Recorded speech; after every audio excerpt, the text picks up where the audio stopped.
this to just like YOLO. Hey, we're live. We've unrugged. We're in. No longer rugged. Where is it?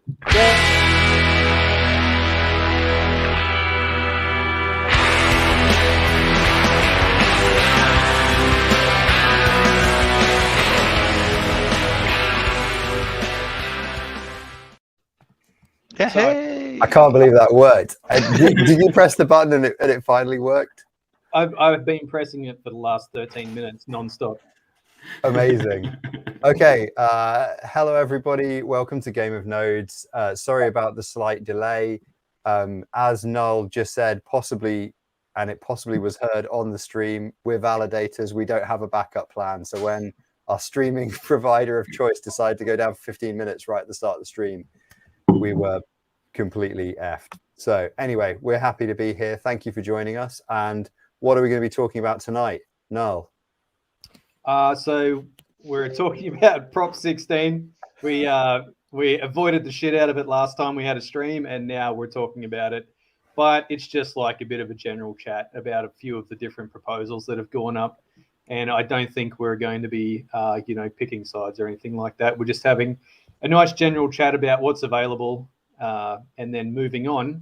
And we're going to talk about some monitoring this week as well as a little bit of Horcrux and whatever anyone else decides to talk about. And, Horcrux is a signing method that Jack has pioneered, actually, in his team. So anyway, moving on. So does anyone want to make an introduction to the Prop 16 for anyone who doesn't know what we're talking about? Oh man. There he is. That's a loaded question. Hey Joe, so they said that you're going to give an introduction on Prop 16 right off the bat. Just tell me your feelings. Welcome. Let's go. Share it. Yeah. It's so simple, like a baby could understand. I had to explain this to my wife the other night. It was challenging. I used your flowchart, Joe. Yes. I need to try that. Vanessa would love it. So we like to reward early adopters and financial backers of crypto systems. Reward early adopters and financial backers of. Who is that? Why am I? Oh, there we go.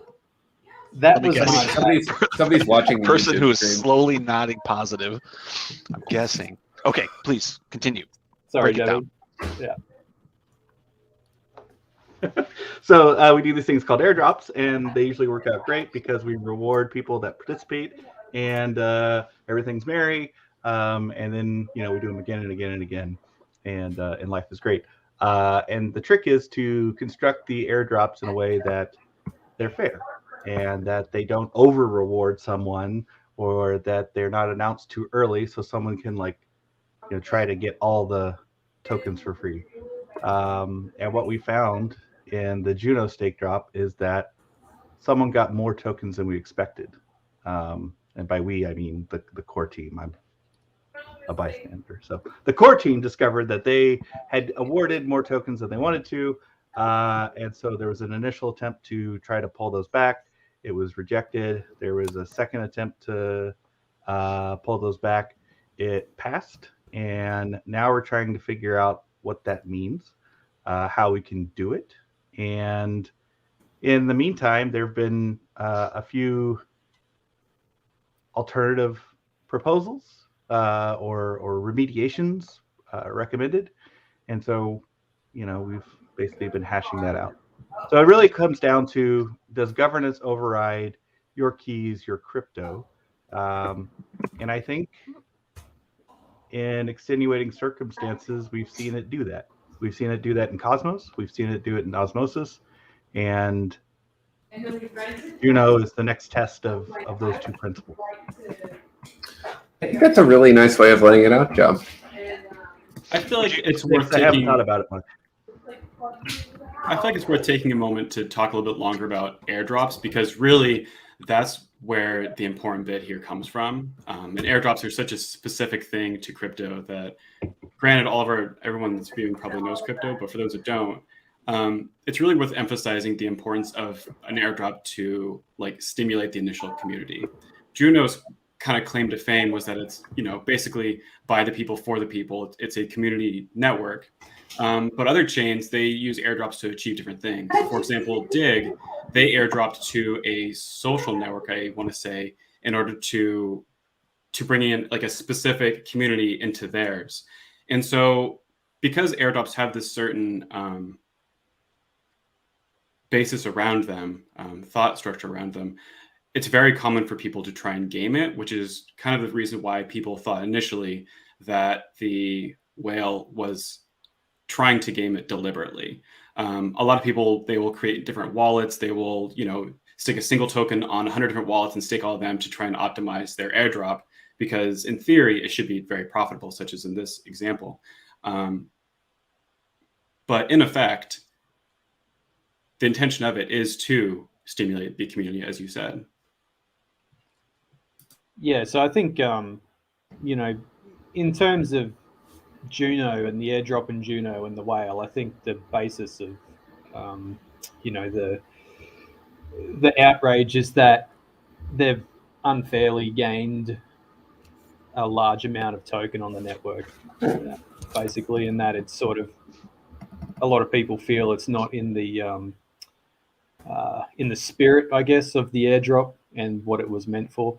So also people seem, you know, concerned that someone with that amount of token, no matter how they got it, can in some way damage the network by, I don't know, selling, I guess, is the biggest fear, a lot of token at once. But it's raised a lot of, you know, it's not. Well, I think more than just selling, it's governance too. Governance, you know, because I mean, like what Joe is saying, where governance really does end up having absolute control over this. We've seen this happen in a couple of other chains where we can sort of make arbitrary state modifications. And if that governance power would be used maliciously by an actor with a huge percentage of stake, that creates danger. And, you know, the selling thing is something that I think a lot of folks are. No, you're absolutely right. Like a lot of folks are worried about that, but for me personally, I think the governance thing is a little bit more worrying. So yeah, I think there's a bit of a divide, isn't there? Where I think devs and validators maybe think governance is probably the bigger of the two issues, and that, you know, as long as they don't dump all their tokens in one go, it's not that it's a non-issue, but it's the tokens are there. It's not the end of the world. Is a kind of pretty common. There are variations. I think there's a spectrum of opinions, obviously, but the governance thing is the one that I think certainly every dev and validator I've really talked to is worried about the governance implications. Whereas I definitely feel like, from having spoken to people in the community over the last week, be it on Twitter, be it on Telegram, and, you know, frankly, people coming out and saying, don't agree with your view on this, here's what I think is the biggest thing, is that there generally seems that in the community at large, the thing that is concerning is the pure number of tokens, and whether that means whether that's simply that they are perceived as unfair, or whether that's, you know, for dumping reasons or eliminating liquidity reasons, I don't know. I think there's a variety of opinions as to why that's a bad thing, but I think that's also muddying the water of like how we've been trying to discuss this thing, because I think a lot of the time we're going like, oh, but we can solve the governance issue in all of these different ways. But it comes back to the thing that Joe said, right? Which is it in our resolution of this, which are we giving primacy to, right? And so what we've also heard, right, is arguments about real world circumstances where, well, if a bank gives you money in error, the bank can claw it back. And it's like, well, we're not really a bank. This isn't really a currency. If someone, you know, gives you property, you know, at least in America, the government can't take your private property without, you know, getting through some additional, you know, warrants or, you know, legislation or paying you for the property. In goods, if someone delivers a package to your door and you didn't order it, it's yours. The company can't call up and say, hey, by the way, you need to pay for this, or hey, by the way, I want that back. It's yours. There's consumer protection laws that protect you in that instance. So this is also quite interesting, though, for the reason of, like, I think a lot of people who are validators in particular are obviously concerned about the law in their jurisdiction. But an interesting corollary of this entire discussion. So obviously I work on a lot of the several different projects that are building on Juno, and the dev teams are multinational, right? We're in multiple jurisdictions. The chain itself is in no fixed jurisdiction. And so it's a kind of like, how do you even set up a project to work on a chain when it's fundamentally multilateral, right? And then how do you work out what you're liable for? Because there are people who will say to you, if you say you're a validator and you're concerned about regulators, so I don't think it takes a regulatory lawyer in a lot of situations to look at the current regulation, depending on your jurisdiction, and make a pretty clear risk profile of what's going on here. But then people can quite reasonably say, well, but which regulator do you mean? Are we talking about Japan here? Are we talking about the UK? Are we talking about the US, Europe? Where? And there is a real sense in which nobody really knows, where the jurisdiction of these things begins and ends. We just know where we are. One really weird note about this on the jurisdiction thing, especially, I think it would be really fascinating if Juno is the first chain that decides to do sort of an unorthodox state migration like this in a way that was not forced by any government agency. Because there's been a lot of ink spilled and sort of think pieces written about how these networks are like potentially vulnerable to outside pressure from state agencies, and like if the state agencies decided to try to push for something like blocked addresses, they could coerce the networks into running them. But this is something that our community has chosen voluntarily, which as a crazy crypto libertarian / anarchist makes me feel things that I don't quite know what to say about. It's leads to a lot of very interesting questions. I mean, I guess I think a lot of us have been thinking that this is a really, really academically interesting yes. situation, and that we're all really, really excited about the blog posts and think pieces we're going to write after this is all over. But it would be really, like, totally awesome if we still had Juno to work on when this was all over as well, I do think it's very important to stress the number of paths that we have considered to implement, to devise, to work around, to undo the undo. in between the dog gifts and just with my chat with you, Joe, I think there's been about 1,500 different potential solutions.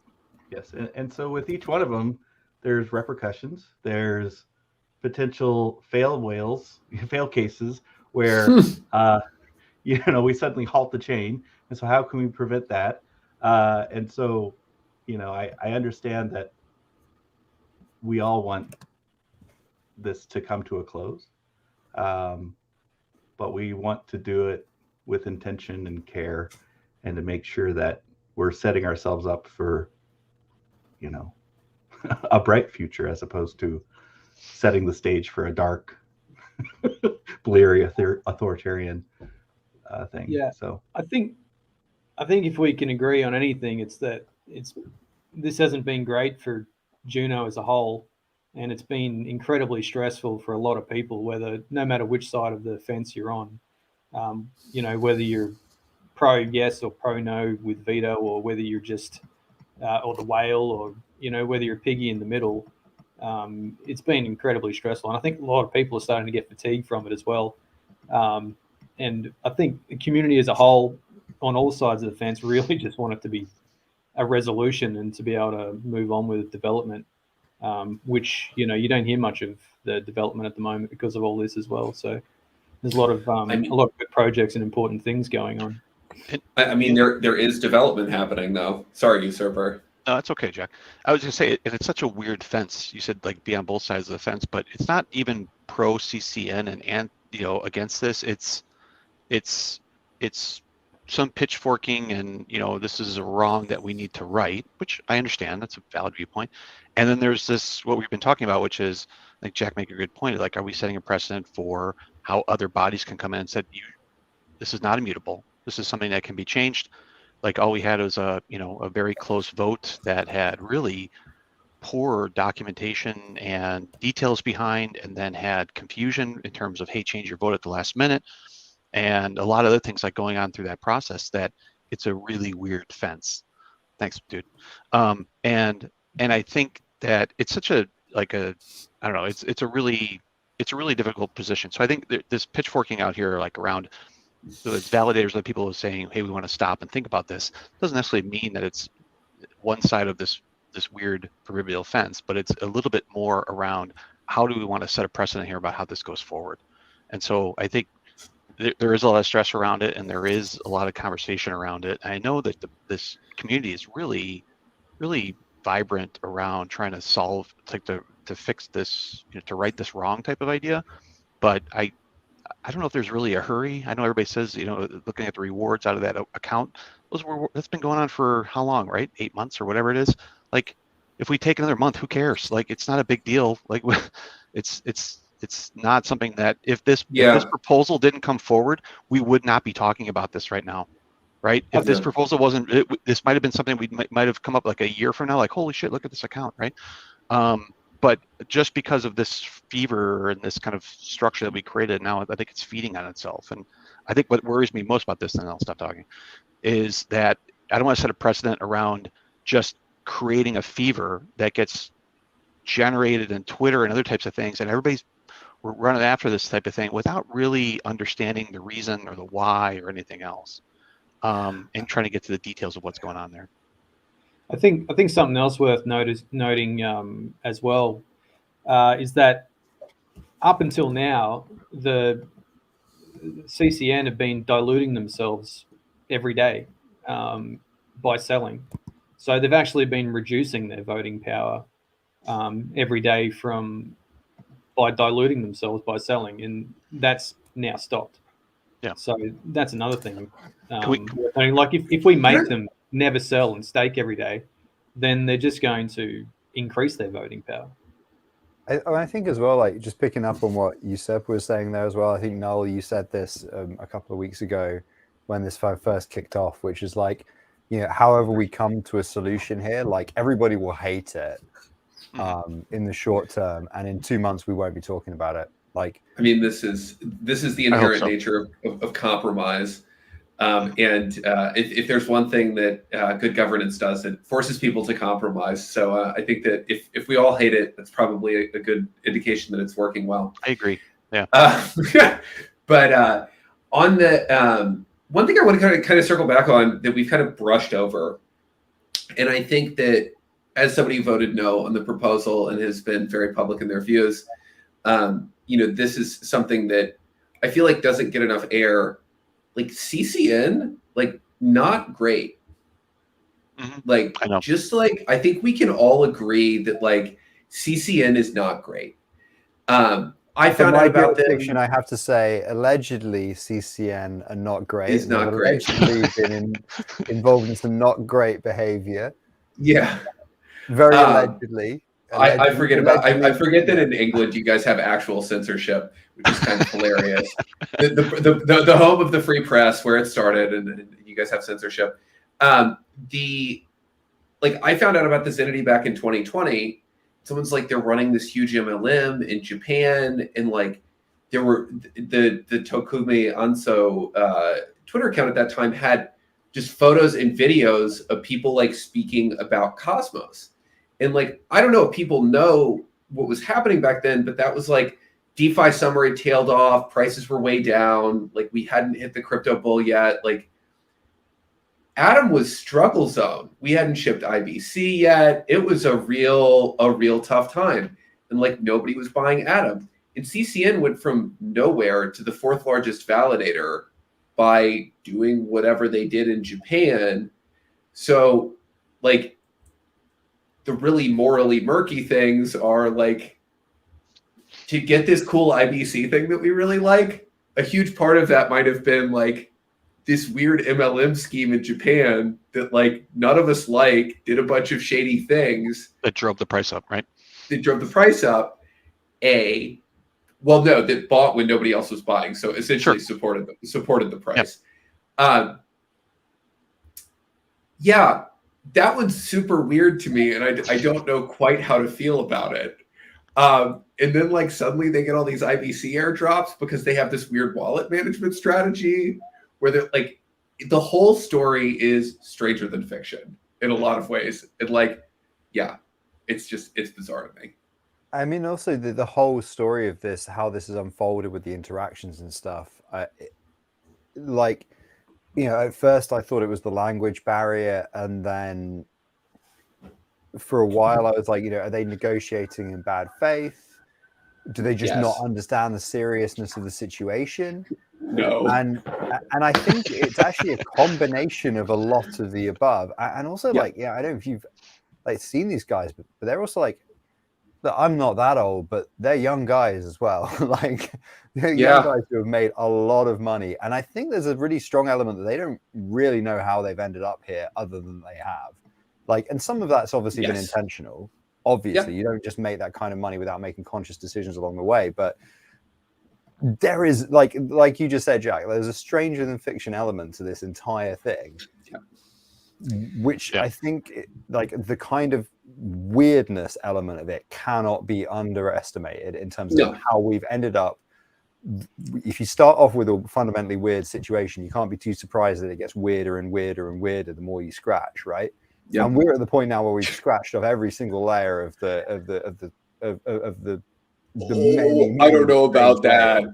I think that there's this whole onion sitting down there about the real history of CCN that once people find out about it, everyone's gonna be like, fucking really? I don't know. I just know what the onion smells like at this point, and I'm like, that onion did not smell good. Yeah, and I would say that I think it's not. I think it's well within my rights within the legal and libel system of the UK to say there is something a bit fishy going on here. I mean, that's why I voted no. Like, it smells wrong, but like I couldn't find where the smell came from. So like, is it right? Exactly. I mean, that's exactly it. Like, I think, you know, the position that we came out very publicly with a no vote relatively early on in 16's discussion, moved to no with veto, have taken some flack for that. And I think it kind of boils down to this thing of like, there's obviously something weird going on here, and we obviously don't like the whale, you know, and definitely think there's something a bit up with their business practices. But you know, can we extend that to breaking what we see as, you know, sanctity of wallet balances because we don't like somebody? That's not really the trial, right? I mean, the trial is this, was this delivered erroneously, and should it be, you know, is there a problem within that? And I think Joe started this out with saying that this was delivered by mistake. I don't know if you used that term, or maybe I just heard that term, but it wasn't delivered. It wasn't though, right? Because at the time they were separate wallets. Only later did we realize, or that I guess individuals realized after they combined it. If they wouldn't have combined it, we wouldn't have had this conversation, right? It would have just been 50 wallets that all had a ton of Atom in it, right? Or maybe 73 or 76 wallets, whatever it is. 53? No, I thought anyway. I keep finding. That's a separate episode. It's episode 4. We do a whole episode. It's a teaser for episode 3. It's just Gabby with a flipboard and a pointer. It's like, as you can see from position 5, and then flips over the flipboard. Be like, this is another wallet I discovered. Right. So, but after that was discovered, then I think really then I started to understand, okay, this is maybe one person. And then after that was when the proposal came forward, and then really the investigation started to understand, and then we had reveal of who that group was. Then we started understanding if it was an exchange or not, right? All that happened after the proposal was delivered. So I think like it's kind of like we went to trial before we had a case to really understand what the details of that case was, and we went into trial and we realized, oh crap, we have the wrong thing on trial here. But I do think, going back to the point before, which is how the business run part of this decision. And I think it's like a jury situation, I guess, maybe, but it's really difficult to put that on trial as part of the fun piece of it, because there's probably more to that onion as well, right? Isn't it? Like, you know, like if we're going to put on trial an entity because, put it whichever way you want, like it's their business practices or we don't like them or whatever, then what's to stop a regulator coming along later and saying, well, look, you guys, you did this thing before because you were like, they're super shady and you wrote a lot of stuff publicly and you put your reasoning on chain and then voted on it. So we say these guys are terrorists or these guys are whatever. And like, again, I'm not making a moral judgment on this either way. Like, I'm not super jazzed about criminals or terrorists or whatever.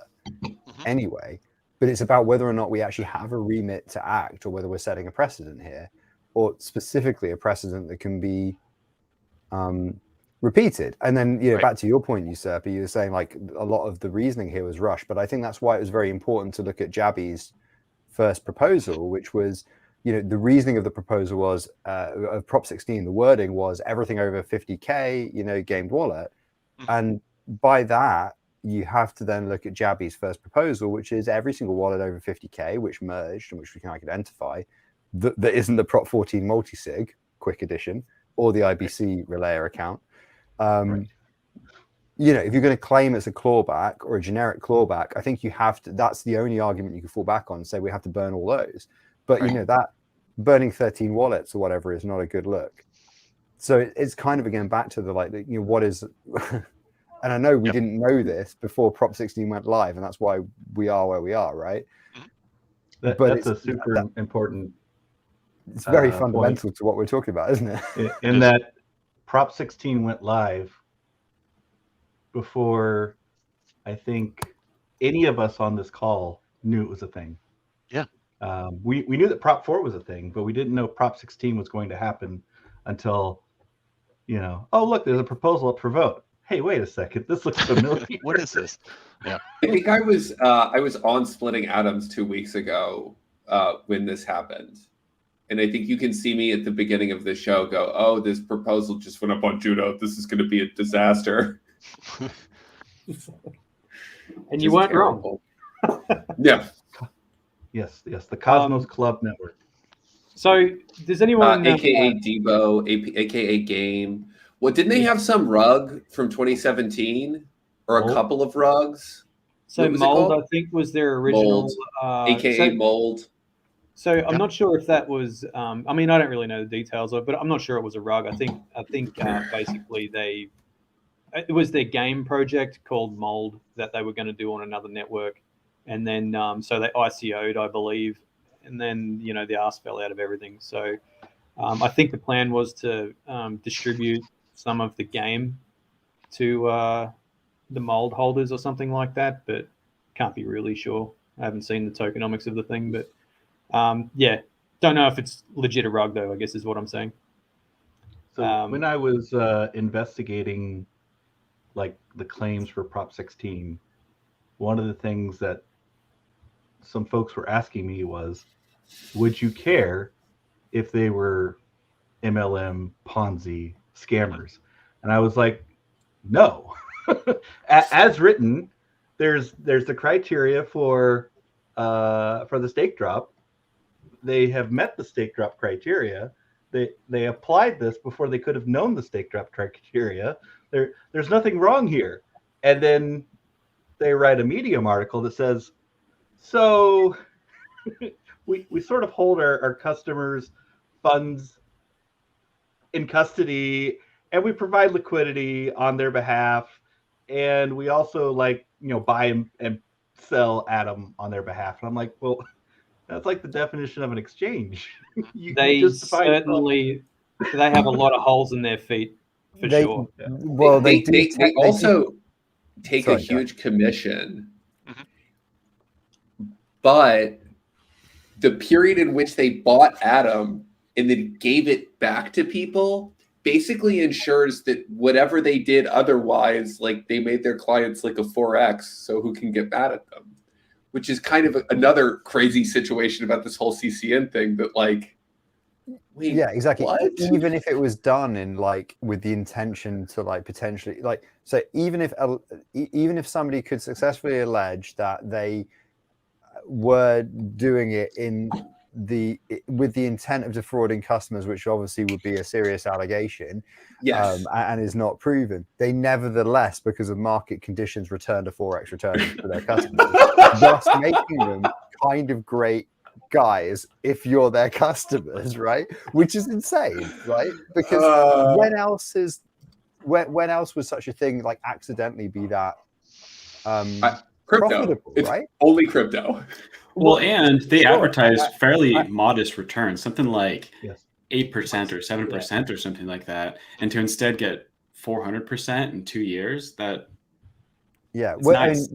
whether or not they actually return that much to their clients, I don't know, because I think they had, contracts with a fixed APR in place. So I think what actually happened was it was like a bank savings account where you say you're going to get 2.5%. Let's say, I mean, you definitely would not get 2.5% right now with current market conditions, but like, if you give the bank your money, they give you 2.5% back on a savings rate, but then they go gamble with that, doing options or CDOs or something, which is what banks actually do with your money, and they return 10 times investment or they lose it all. They take that and you still get 2%, whether they lose it all or whether they return 100 times, And I think like it's a kind of a similar situation here, wild and crazy though it is.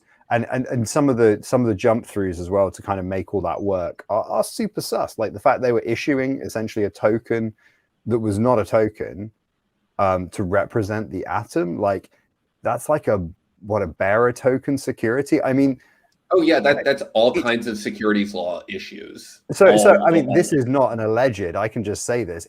If they did that in the United Kingdom, that would require full regular. I mean, first of all, the running an exchange that requires regulation with the FCA.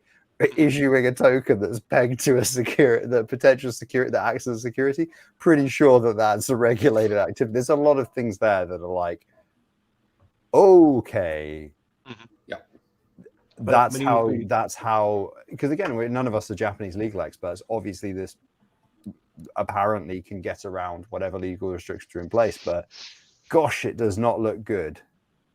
If we just look at Prop 16 as written. Which everyone likes to go back to because they're like, "Oh, why aren't you doing what Prop 16 written?" Well, it was wrong. It was categorically wrong. It made claims that are false, and we can prove it. Like, look, I have the data that says it's wrong. So why aren't you implementing it? Well, that's neither here nor there because the community voted, and so the expectation is that, of course, we'll carry that out. And so in my authoring of a follow-up proposal was to try to set the record straight and make sure that we're not going to face liability on making false claims and executing judgment or remediation based off of false claims. And so I think the virtual currency exchange definition based off of Japanese law is still even like shaky ground. So at any rate, it's interesting though. Definitely exercised my understanding of I am not a lawyer. Yeah, no kidding. It's interesting though because this idea, I don't know if they're exchange or not, whatever that definition is, but get away from that. Like I've been on 10 WebExes lately in the last 6 months around funds built in the US that take in customer money, that stake across multiple crypto chain, like different ecosystems that return back with a K1, right? Like just a standard investment that has a structured endpoint on that. That might be one wallet or many wallets. Who knows? It's a fund account, right? People are putting in $100,000, $200,000 into a fund account. They might make 60 million or something like that, and then be able to stake that across multiple chains, and they return some sort of understanding of fixed percentages. Did they get airdrops? Like they would, right? Like depending on how they're getting blacked out, like they might have maybe they have multiple wallets to get around that type of structure. The same thing, like regardless of where CCN those funds, where they came from, and the story behind that, I'm not defending that in any sort of way. But this problem is not unique to this individual group. I think this is going to be a bigger and bigger issue. And if a group like that, like, how would they deal with that in the U.S. from a tax perspective to say, hey, we had these customer accounts, and now we airdropped 50 million in value across these other types of chains, but they're not traded, so they don't really have yeah, exactly. Like, I think it's a really interesting issue. Oh, that's Joe might have bigger. Joe might have some interesting thoughts on this. So Grayscale is a fantastic over-the-counter fund that you can invest in on Fidelity or other exchange services, stock exchange services, and so you can buy a share of this fund that represents a share of Bitcoin, called GBTC, or Grayscale Bitcoin Trust. Okay. And when that happened, I bought into it before the Bitcoin Cash split, and then Bitcoin Cash split. And so suddenly, you have all these investors wondering, hey, wait a second, like, shouldn't I get GBCH or whatever is equivalent? Sure. And what ultimately happened was they said, okay, we're going to hold on to it for a second. We're going to see which way the market goes. And the market stayed with Bitcoin. And so then they liquidated the BCH. And then, like, I got an airdrop of USD in my Fidelity account out of the blue. And it's like, oh, great. So there you go. That worked out just fine. So they sold it. Yeah, they sold it. They liquidated it. Did you get your Bitcoin Gold and your Bitcoin Diamond and your Bitcoin Blue and your Bitcoin Secret? I have so many Bitcoin. Well, not from Grayscale. I have so many Bitcoins, you guys. So many Bitcoins. But not what you think. I have so many shit Bitcoins. Shit bits. Yeah, you just like, how has Coinbase handled this in the past? Have they given full access to forks and airdrops to people, or like, are they like sitting on keys worth millions of dollars in Osmo and Juno? Like, some airdrops have to be missing those accounts, right? Like, it has to happen. Yeah, totally. I mean, for Juno, think about this. If you look at the list of excluded addresses in the Juno airdrop file, it's just the validator addresses of the exchanges, which, like, cool, fine. Exchanges use many other wallets that aren't their validator address. Sure, so, you like, have hot and cold wallets, everything else, right? No. The airdrop was perfect apart from just the this whale. one issue. Right, just this one. Don't. This is a can you don't want the to airdrop from heaven, manna from heaven. Nothing wrong with this manna. Well, see, have you heard the micro whale conspiracy theory? This is my favorite conspiracy theory. Please, have sir. you heard the micro whale conspiracy theory is, so obviously there's been an argument about whether or not Atom has been returned to clients in their own non-custodial wallets by CCN over time, because it's very, very hard to verify that, right? So some have alleged that might not have happened, and the question that comes along with that is, okay, if that didn't happen, then assuming it's trackable, how do you just create 40,000 wallets, right, and manage them as if they're one wallet? And a bunch of people went away and went, maybe it is actually possible to script this. We think that depending on your risk profile, you probably could script it, which leads us to the micro whale hypothesis, which is that statistically speaking, it is certain there is at least one more whale we've missed of some kind. Like, it seems ridiculous that there wouldn't be one more, right? Like, the long tail of probability. And so the micro whale hypothesis, like I say, it's a conspiracy theory, but I love it, is that there is a whale with a massive amount of Juno split into lots of tiny wallets that mean that we can't find them, but they're just operating quietly as one kind of large voting block that's scripted. What I would say to the conspiracy theorists is, like, don't hurt your head. Like, I mean, Occam's razor applies here, I think, which is that really probably would have seen it. We would have noticed, but... Well, what about all the accounts with less than one Juno that voted on the governance proposal? speaking of micro accounts Well, and like yeah. huge If you amounts were of the micro spam, whale, what would be the best way of convincing people that the micro whale didn't exist? Would be voting to burn the whale, and then everybody goes, whale situation solved for all time, while the micro whale swims off into the distance on 200 million dust accounts. well, these were accounts that had less than one Juno staked. But there, Joe for the There you go, win. there was so many, like, yeah, less than one Juno, but like less than 0.0001 Juno. Yeah. Like they were dust. They were just enough Yeah. to make the. Just to make the vote. But that was completely bad for the network too. Like that just adds to the bloody block sizes. That's spam. Yeah, they're spammy and like, but the transaction bloody index and everything, it's terrible for the network. And there's tens of thousands of those bloody accounts. No, Sorry. see, It pissed me off. I very much agree with you. It's terrible. State bloat is the worst. I have wanted to finger Joe as Pupmos for a very long time, but I am convinced that Joe is not Pupmos. I have convinced myself, and I think you need to convince yourselves too, because the real Pupmos is out there, and we're going to find them, and we're going to give them all the head scratches. It's the only way to do it, right? If I were the real Pupmos, I would not have a Pupmos validator and a Jabby validator. That would be unfair to the network. And so That would be exactly what the person that was Pupmos would say. That was I know. Hearing the reason. allegations of Sybil validators against their otherwise quite tight OPSEC. I mean, you Well, also I have a really mean- good theory on that other micro whale. So, whatever. That would only be. Please, I want to hear your unfair theories to on the micro whale. I love the micro whale conspiracy. It's one of my favorite things to come out of. Why Prop would I 16. self-incriminate? That doesn't Apart make from sense. apart from the micro whale, right? To quote Malcolm Tucker in The Thick of It, right?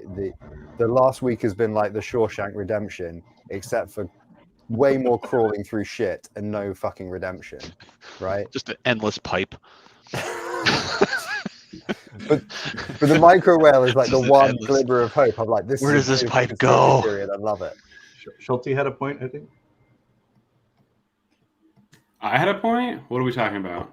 No, I I thought was going somebody to was say. right. Prop Oh, no. 15. I was going to say, Jabby and Pupmos being a Sybil is only true if Jabby doesn't have split personality. So he might genuinely not know that he's Pupmos. No, it's like a Fight Club situation. Like he's up at 3 a.m. downstairs, like building up Pupmos, and then wakes up and he's back to Jabby. Yeah, well, I mean, Pupmos tends to operate in a completely different time period. So What happens when Pupmos and Jabby interact on Twitter within minutes of each other? Is Joe Good like point. blacking out and then coming back point. to, and he's like, "Man, something weird happened." I mean, that would be the real Fight Club situation, right? Nope, totally Right. original idea. Governing dynamic. I'm John Nash. Tyler Abbey. That's right. someone came up with a theory not long ago that it was Wolf Contract. Pupmos? Yeah. I know As- Wolf. I've known him for a while. Pupmos is far more technical than Wolf is. If you read those woofs, they're pretty smart woofs. That's Let's not get into that. So Let's not where explore that. where do we go? So where do we go now on this prop? Like that was one of our points we wanted to get to. Is like, so it's March 23rd. We have the worst negotiation skills from CCN possible. By the way, like just learn how to negotiate. But we have a win-win-win kind of proposal put up. We have a somewhat of a response kind of from CCN. I think everybody mostly wants some sort of realistic compromise that we can try to hold some ideals around the chain, but at the same time we want to get past this because I think this doesn't go anywhere but down, right? Like nothing gets built while this happens. This is a topic of conversation for everybody. It's just negative, and I think everybody wants to move on because this is not the goal of what everybody's trying to achieve on this call, plus everybody who's listening to this, right? So realistically, what the hell happens from here? Can I share my opinion? I think that what we need to do, because we just went through all of the crazy questions that we cannot answer right now about this whole situation and how wild it is. And I think one of the things that's happened is there's this right to judgment. There's this like thing, people want to do it. I think the best solutions that have come out, the win-win-win proposal that Wolf posted yesterday, some of the other things that are being worked on right now are basically like, let's freeze this account. Let's like put it in a smart contract, have some conditions on that, and like then cooler heads can prevail. We can negotiate with these folks. We can work to figure out a solution here, and like get on with normal business. We've got the Lupercalia upgrade coming up. We got some exciting cross-chain COSM WASM stuff, interchain accounts. Strangelove is like working on interchain account support for the Go Relayer. We have this new test framework for IBC chains so that you can spin up any two chains, load them with any smart contracts you want, and test complex IBC flows between the two chains using the relayer in a sort of automated like unit test type fashion. So, you know, I think that if we freeze this account, like kick the can forward a little bit and figure out what to do with it. Yeah, smart contract, no unbonding, no staking, no voting. They don't get any more money from this. We like make sure that the threat that this community feels from this governance or this, you know, economic threat that they feel, we neutralize that. And then we try to kind of figure out how to move forward from there. That to me seems like the best option, but who knows? Yeah, I mean, and to be honest, like the more we found out about, okay, I need to phrase this carefully. The more that we have found out about them and their business practices, in my opinion, the more it has become clear that our concerns around their influence on governance are not unreasonable. They're reasonable. They're really reasonable. Yeah. Strictly in my opinion, you understand, for the purposes of British law. But it really is the case that like, you know, that we went, I think everybody who went into this even slightly indifferent has now had to read everything that has been posted, read all of the different information that's come out, and then like take a more concrete position. And yeah, it seems to me like the one thing that I think that everybody presumably by now has seen the counter proposal that came out today, which I think Jack described as delusional. Or something like that. I think I described it as unworkable. I think without removing voting power, i.e. influence on governance, and without removing staking, nobody is happy. The community is not happy, validators aren't happy, devs aren't happy. So that has to be the absolute basis of anything we do moving forward. And like you say, the smart contract Unity prop can accommodate that. Their proposal said, we want to keep our governance vote. We want to keep staking. We want to keep getting rewards. Like, that's literally the status all the things quo. People don't want them to have. That's what's happening right now. That's called having your fucking cake and eating it. And that's exactly what's not going to happen. Yeah. That's like pretending like nothing happened and that 98% of stake didn't vote for this thing. Yeah. And like without, I think that we probably could have gotten a higher percentage of stake to vote for it if we had planned it a little bit better. Like that's not like higher percentage of stake total turnout. I think we would have gotten a higher percentage of stake, yes, if we had planned it a little bit better. Like that's wild.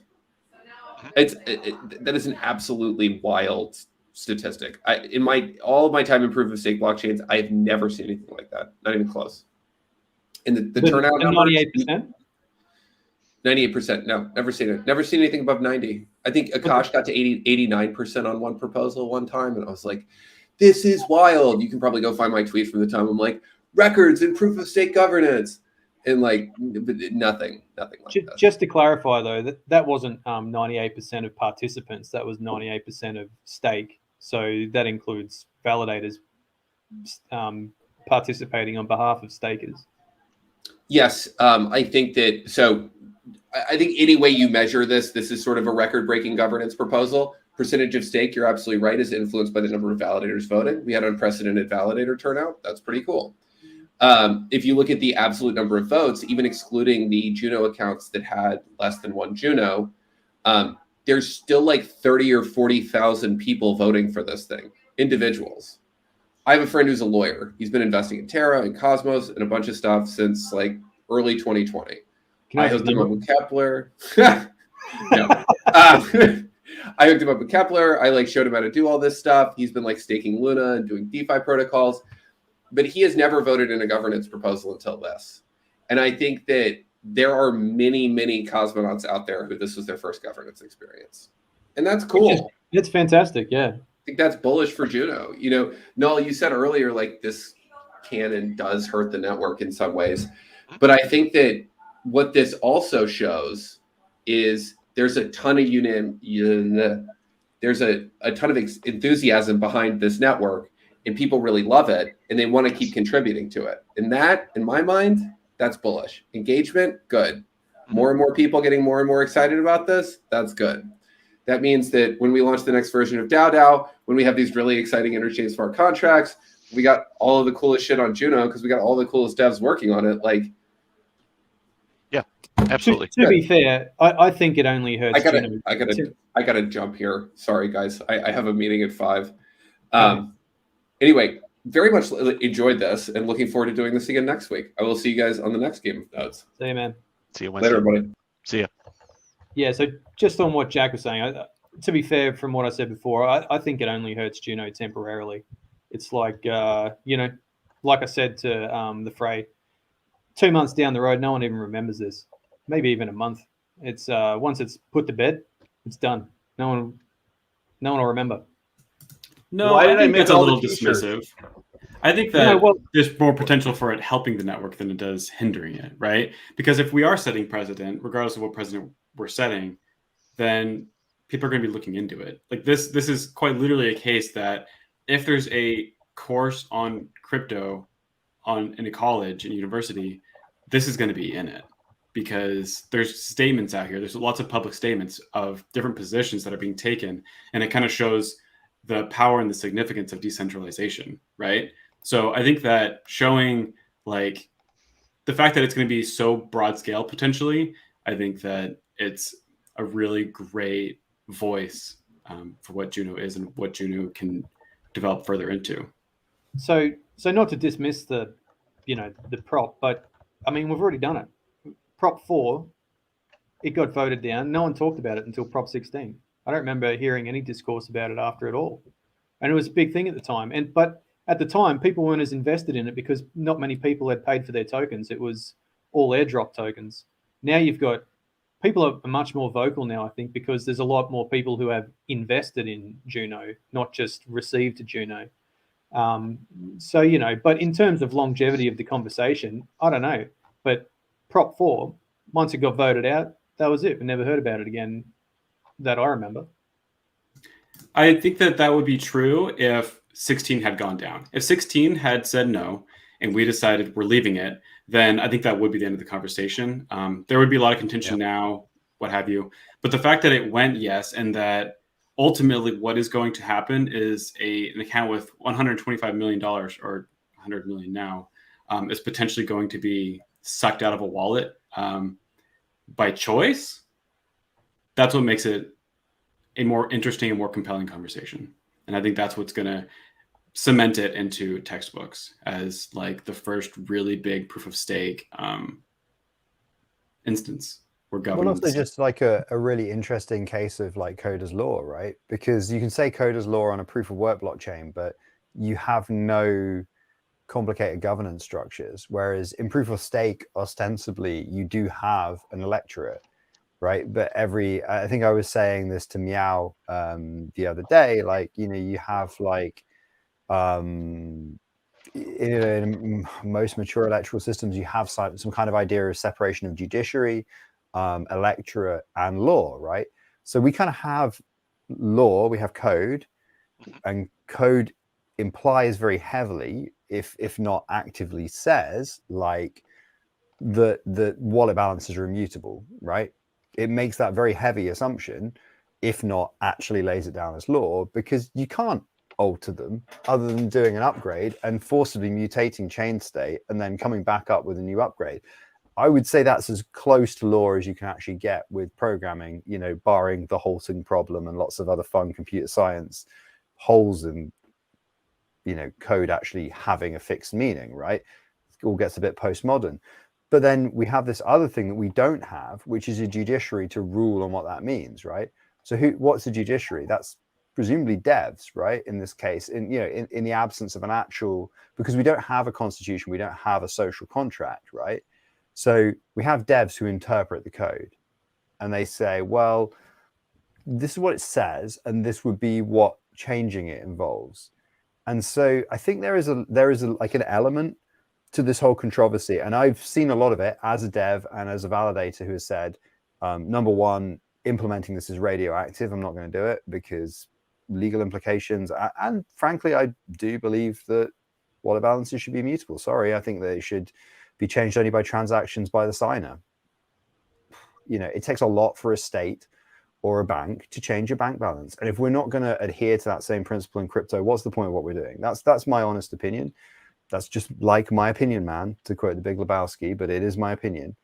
But you know, that push, because we don't have this like codified social contract or like a constitution or whatever, it ends up being the situation where the devs are effectively acting as a judiciary in terms of making a reasoning or a ruling, but we have no authority to do so because there's no social contract that says we should do so. But to the devs and the validators, it's kind of obvious when we're in a room together, we feel like we have a responsibility to the chain because we have a lot of skin in the game, right? And we care about the success of the chain over the long term and the principles that we see written into the code when we read it and go, okay, this is our interpretation of how it's going to work, and whether or not this thing should be changed. So all of that aside, I think there is a really interesting thing here, which maybe, given that we don't have a codified constitution, this big impasse we've reached right now, which is essentially devs and validators kind of saying they're not going to run the code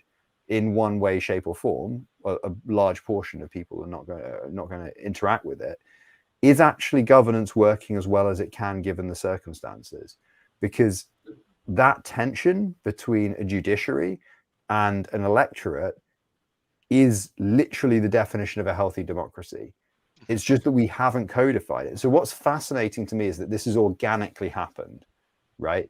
We've literally seen a governance system mature to a separation of electorate and judiciary type system by accident in about a week, caused by this tension. And the other thing that's interesting is that separation and that dispute took the vote, which was, we all have different opinions on it, but it's now brought people back to a position where people on both sides have realized they have to compromise as a result of this. Both the devs and validators, who are generally on one side, but not exclusively, and members of the community who are generally on the other side, but not exclusively.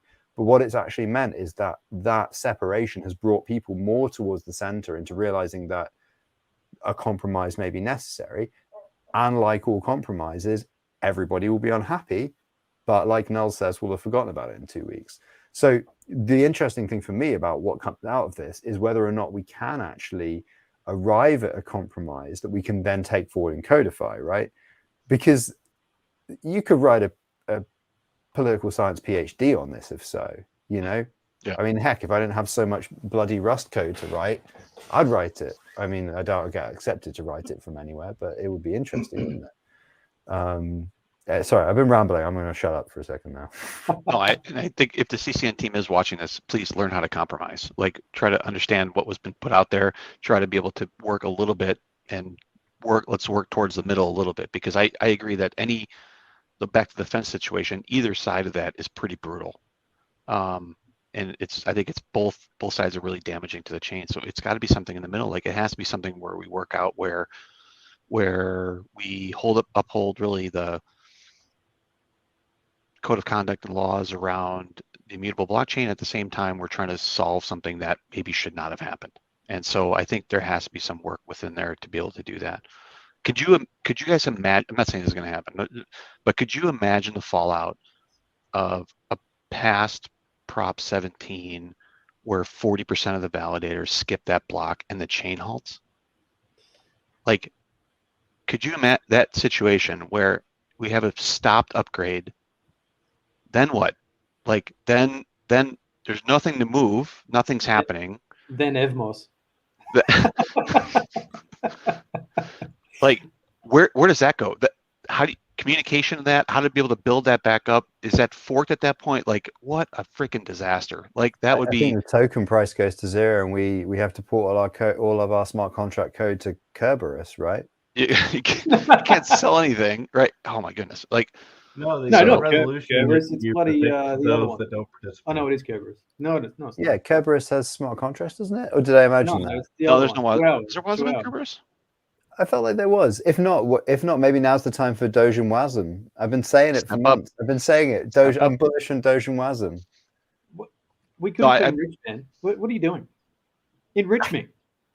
I mean, Chihuahua forked Juno, and Juno partially forked Osmosis. So I mean, it would be doing ourselves a service to make Doge and Wasm. That's what I'm saying. Just fork Chihuahua and launch before they do their launch. Why would you fork Chihuahua when we literally half the people on this call work on core Juno? We could just fork Juno. Yeah, but it'd just be funnier because That Chihuahua would be forked quite Juno. funny. That would be funny. It would be kind of low-key funny, but also hassle to fork Chihuahua and then incorporate the Juno improvements since their fork of Juno back into the Chihuahua fork to make Doge and Wasm a Wasm chain. Plot twist: what if Chihuahua did it better? I mean, we're all no, as you well know, we're all just copy pasting our own code and other people's code in this chat. Apart from Jabby, who probably writes very, very solid code. I have the feeling that Jabby's code is chef's kiss. Don't say the quiet things out loud.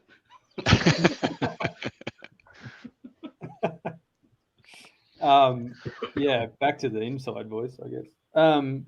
So we did have other things that we were going to talk about today, but I think it's probably better just to leave this episode as a Prop 16 talk, and then crack on with some other exciting stuff next week. What do you guys think? We're up to an hour. Yeah, we've got some cool stuff on our slate for next week, aren't we? And we can harass Jack about Horcrux next week as well. So should we do closing question? Yeah. All right, okay. Well, let's make this a regular thing. Let's end with some positivity. So, what are we most excited about in the next week? Schultzy, do you want to go first? Because you're like the most wholesome guy here. Give me a pass, and I'll come back around to me. Okay, well that was a bit of a damn squib. All right, come on now, help us out. Most excited for next week. Sorry, did you say me? Yeah. Oh shit, man. I can we just I don't know. There's there's not much really. I haven't seen much going on in the next week, to be honest. I've been skulking around. We've got the craft testnet coming up, which I'm pretty excited about because especially if they've got some of their application running on that testnet. I don't know if many people here are gamers, but I know people are fully into Minecraft, and I'm pretty excited to see if it's workable with what they've come up with and what they've come up with. Been waiting a really long time as well for it, so excited to see that. I guess is one thing that I'm looking forward to, and I believe that is imminent, so I can say that's what I'm looking forward to this week. Cool. Yeah. All right, Usurper, with your very slick branding. You like it? At least it didn't shut off this week. So Craft actually they just posted the Genesis while we were on this call, so things are happening. So it looks like they're going to try to launch tomorrow at some point, which is really good, or at least a test net. It's going to be launching tomorrow. Crescent Network came out with their test network, so that's going somewhere I think last week my thing I was excited about was Evmos. So knowing that something was coming, and I did hear that this week something is coming. So it's only Wednesday, but I'm hoping we're going to hear a little bit more coming out of the validator structure there about what the plan is going forward. I know there was a Twitter space, I think yesterday or today. I missed it, unfortunately. So that's exciting to see. Like there's some movement there, and I think there's maybe some decisions within there. So that's all good stuff, man. That's great. Oh, and obviously, number one on that list is Juno testnet upgrades. Always the highlight of my weeks by far. So At a very convenient time for Null as well, I gather. Did you, I mean, honestly, did you do it at 3 best a.m. part. again? I Same think No, time. it's 4. It's 4. It's actually better. 4 a.m. I think it's 4 a.m. for you, man. Well, it's only an hour earlier than what I usually get up anyway. So You get up at No. 5 a.m. yeah, I get up at 5 a.m. and catch up on Drama. Discord and Telegram before I like Full-time get out of job. bed. Yeah. I was telling Null takes an earlier hour I'm and a having half to to catch reduce up in the my morning. hours on other projects because there's not enough time to catch up with the drama at the moment. Yep. So those are all good things. It's a good week. Jabby, Jabby? what are you excited about? Nothing at all. Big ass sandwiches I'm just and tinfoil hats. barely skating by in life and hoping to not die. No. Isn't So Pupmost the releasing something establishment soon, of the carbon Jabby? market. Isn't Pupmost releasing something soon? Maybe you have some idea of what Pupmost might be releasing that I might have be no exciting. idea. I have no idea. No idea. Absolutely certain. The establishment of carbon market on osmosis, I think that's going to be really interesting to see sort of what's been elusive to the general public of, sort of carbon trading that happens between large judicial bodies and governments to sort of offset things and to make that more accessible. I think will really drive a lot of interesting use cases as we ultimately begin to agree that the planet's melting, and we don't like that. But what do I know? I'm just a guy. I should stick into my hole of crypto. I mean, but I mean, it's also like you say, like as soon as we start looking at like, let's make the assumption that it works and it can go somewhere interesting. We're in a position where we have IBC contracts that can do all hell of stuff, right? From publishing to whatever, to media delivery, to what anything your heart could desire, really.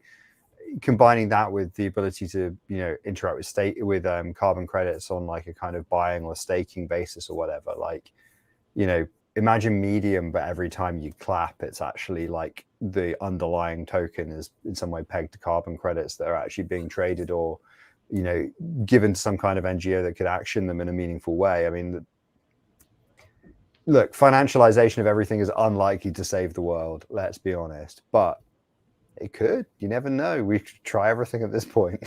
So you're saying that you want the clap to be easier to transmit? Yeah.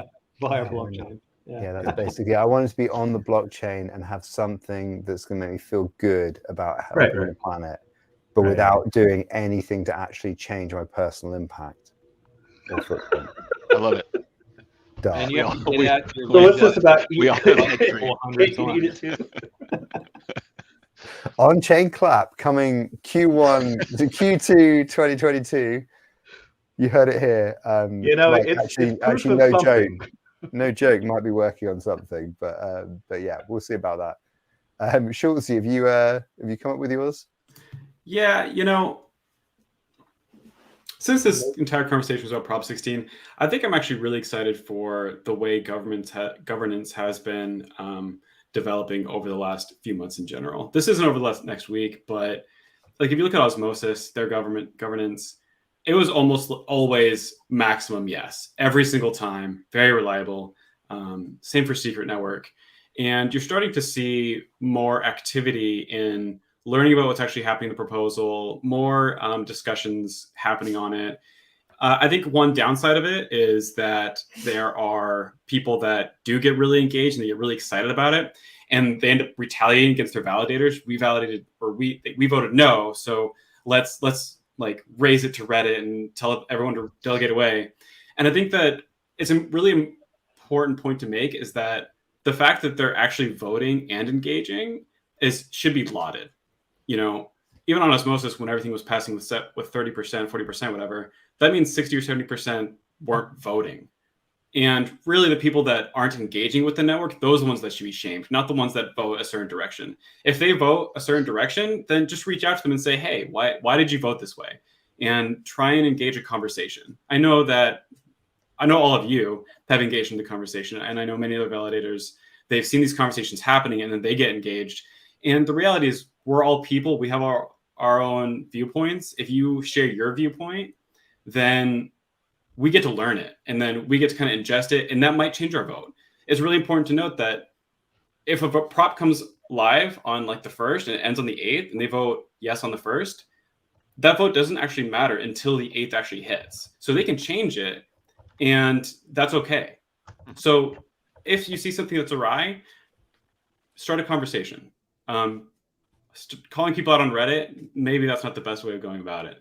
But the fact that there's so much engagement, I think is really exciting. Okay, I'm not gonna. That's a really good answer, and I'm not gonna get into this. Maybe we should get into it on a future episode. But secret ballots, huh? Mm-hmm. Yeah, that's a thought. On that note, I've been thinking a lot about recently. Yeah. But yeah, no, own shorts, yes, that's really. I think I'm kind of in the same boat as you. I'm really excited for where this is going to take governance yet next. I think and hope that we'll come to a good compromise on Juno. That means that we can all stay happily working on it for many years to come and stuff. And it's going to be one of those things we kind of look at in the rearview mirror. But regardless of how it kind of pans out, there's going to be a lot of interesting stuff that now happens from governance. And certainly a lot of the projects that I'm working on and working with people are either at kind of smart contract level or at chain level about how we move governance forward. And a lot of the ideas we were kind of going like, oh, but what if X happened has just played out in the last 2 weeks. And we just have like a concrete use case where we're now like proven, there we are, done. We're not wasting our time. So that's really exciting. But exciting in the next week is that I'm going to be hopefully getting Horcrux set up in prod on our Kerberos validator, and that's what I'm excited about because I've been wanting to nerd out over that shit for absolutely weeks, and Prop 16 completely derailed my like, cool, I'm gonna get to do some ops stuff and it's gonna be sick. So that's what I'm excited about next week, which is a really dorky, unexciting thing. Like everybody's kind of got the high-minded stuff, and I'm like, I get to play around with some new tech. Yeah, I'm actually excited to see you run Horcrux in prod. Well, rather me than you, huh? Yeah. Well, I think everyone, a couple of weeks back when Usurper said that he was joining Juno using Horcrux, I think we were all like, report back. We all need to know how it went. We want to know if it was a really bad idea. Right, Honestly, exactly right. been looking at Horcrux for like 6 months. Like Jack put out some versions of it a long time ago. Never been game enough to pull the trigger. But I'm pretty sure that Strangelove run virtually all of their main nets on Horcrux. So it can't be that unstable. Anyway, do we want to wrap it up? Let's do it. Okay, so everybody, thanks for joining us. This has been Game of Nodes. Don't forget to like and subscribe. New episodes every week at 2300 hours UTC, and episodes will go up on podcast players afterwards, thanks to the man with the plan, Usurper. And I just pointed in the wrong direction because I'm mirrored. Hey. And I'm not actually sure that the tiling is the same for everybody. Regardless, thanks. Yeah, so you can access this wherever you like. And obviously, we're going to be doing the live streams here on YouTube. We're also going to be having new guests on every week, and we're going to start announcing those coming out. So moving forward, so follow us on Twitter at Game of Nodes _ at the end because we're sly like that.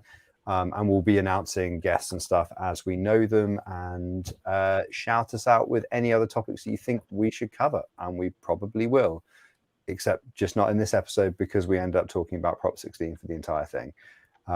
So yeah, thanks very much for listening, guys. Say bye, everybody.